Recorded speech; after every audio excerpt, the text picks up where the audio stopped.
میں نے کہا نہیں امی، آپ کنزا کو بھیجیں۔ کنزا جیسے ہی دروازہ کھولنے گئی ایک زوردار چیخ میرے کانوں میں سنائی دی۔ جب تک میں اٹھا تو میں نے دیکھا کہ 4-5 لوگ ایک دم ہمارے گھر کے اندر گھس آئے اور اپنے چہرے بھی نقاب سے چھپائے ہوئے تھے۔ آتے ہی انہوں نے ابو پہ تشدد کرنا شروع کر دیا اور چاچو کو بھی اور ساتھ میں مجھے بھی دھکے دے رہے تھے، تو کہہ رہے تھے سارے گھر والے ایک کمرے میں چلو۔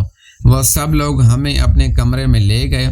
پھر ان میں سے ایک میرے ابو کے پاس آیا اور کہا بتا کہاں ہے وہ رقم جو تو اسلام آباد سے لایا ہے؟ اب میں بڑا پریشان ہوا کہ وہ کس رقم کی بات کر رہے ہیں اور ابو اسلام آباد سے رقم کیوں لائیں گے؟ ابو نے کہا میرے پاس کوئی رقم نہیں ہے، آپ لوگوں کو کوئی ضرور غلط فہمی ہوئی ہے۔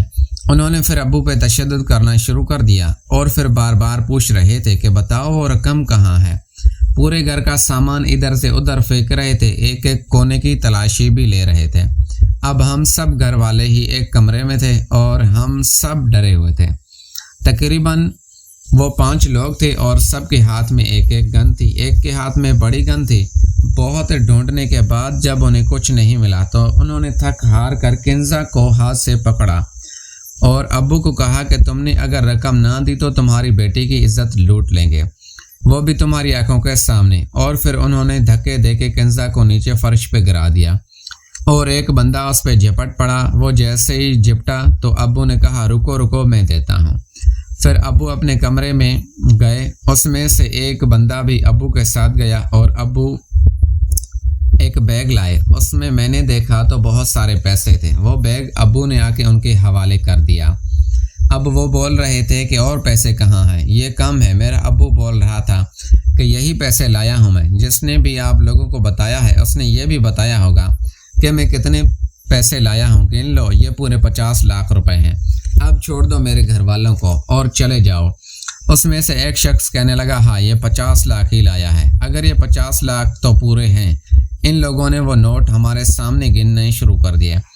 تقریباً 20 منٹ تک وہ گنتے رہے اور پھر کہا کہ یہ پیسے پورے ہیں، لیکن اس میں سے ایک شخص اٹھا۔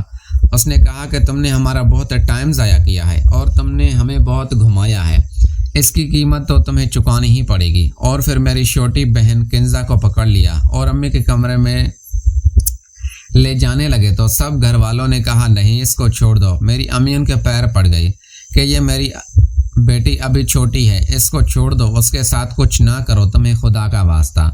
پھر اس شخص نے کہا کہ آنٹی آپ بھی بہت خوبصورت ہیں، پھر آپ آ جائیں کمرے میں خوشی خوشی، پھر ہمیں بھی زبردستی کرنے کی کوئی ضرورت نہیں ہے۔ اب میں دل میں ڈر بھی رہا تھا اور شرمندہ بھی ہو رہا تھا کیونکہ میرا چاچو اور آصف بھی یہ سارا منظر دیکھ رہے تھے۔ اگر آج میری امی کی عزت لٹ گئی تو ہم سارے خاندان میں۔ پھر میں نے اس انکل سے کہا انکل میری امی کو چھوڑ دیں، آپ ایسا نہ کریں۔ اس انکل نے کہا کہ یہ تم اپنے ابو سے پوچھو، اس نے ہمیں اتنا پریشان کیوں کیا، آتے ہی اگر ہمیں پیسے دے دیتا تو ہم یہ قیمت وصول نہ کرتے۔ خیر پھر ایک بندہ امی کو ہاتھ سے گھسیٹتے ہوئے دوسرے کمرے میں لے گیا اور پھر کہا کہ ان سب پہ نظر رکھو۔ پھر 3 بندے ہمارے ساتھ رک گئے، 2 بندے امی کے کمرے میں چلے گئے۔ تقریباً 5 منٹ بعد امی کے کمرے سے عجیب سسکیوں کی آوازیں آنا شروع ہو گئیں اور پھر 15-20 منٹ کے بعد وہ 2 شخص واپس ہمارے کمرے میں آئے اور ان کو کہا کہ تم تینوں ایک ساتھ چلے جاؤ تاکہ ہم جلدی فارغ ہو جائیں۔ اور پھر وہ تینوں ایک ساتھ ہی امی کے کمرے میں چلے گئے اور پھر ان تینوں نے مل کر ایک ساتھ امی کے وہ کام کرنا شروع کر دیا۔ اب تقریباً آدھے گھنٹے تک وہ امی کے ساتھ میچ کھیلتے رہے اور ہمیں بھی اس چیز کی آوازیں آ رہی تھی۔ اب ہم سب گھر والے اپنا سر نیچے لے کے ڈر اور خوف کے مارے کھڑے رہے اور پھر وہ واپس آئے اور ہمیں کہا کہ خبردار، کسی نے ہوشیاری کی اور پھر وہ سارے ہمارے گھر سے واپس چلے گئے۔ اور پھر ہم فوراً امی کے کمرے میں گئے تو امی ابھی بھی اسی حالت میں پڑی ہوئی تھی۔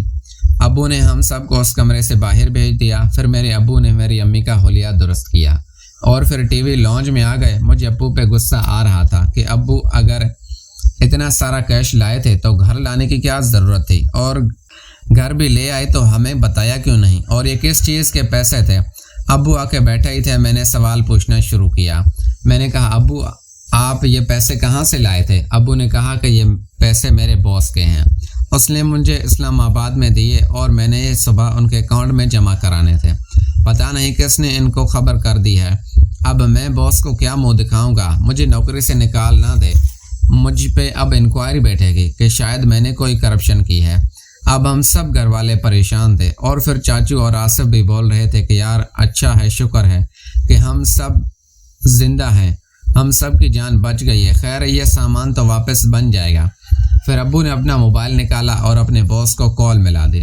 پھر ان کو ساری کہانی سنائی کہ ہمارے گھر میں آج کیا ہوا، اور پھر باس ابو پہ یقین نہیں کر رہا تھا۔ وہ بار بار کہہ رہا تھا کہ ایسا نہیں ہو سکتا، کوئی انہیں خبر نہیں کر سکتا، میں نے تمہیں اتنا خفیہ طریقے سے وہ رقم دی تھی، تم جھوٹ بول رہے ہو۔ اور پھر وہ کہہ رہا تھا کہ کہیں وہ بھی رقم لاؤ، ہمیں یہ سرکاری رقم ہے۔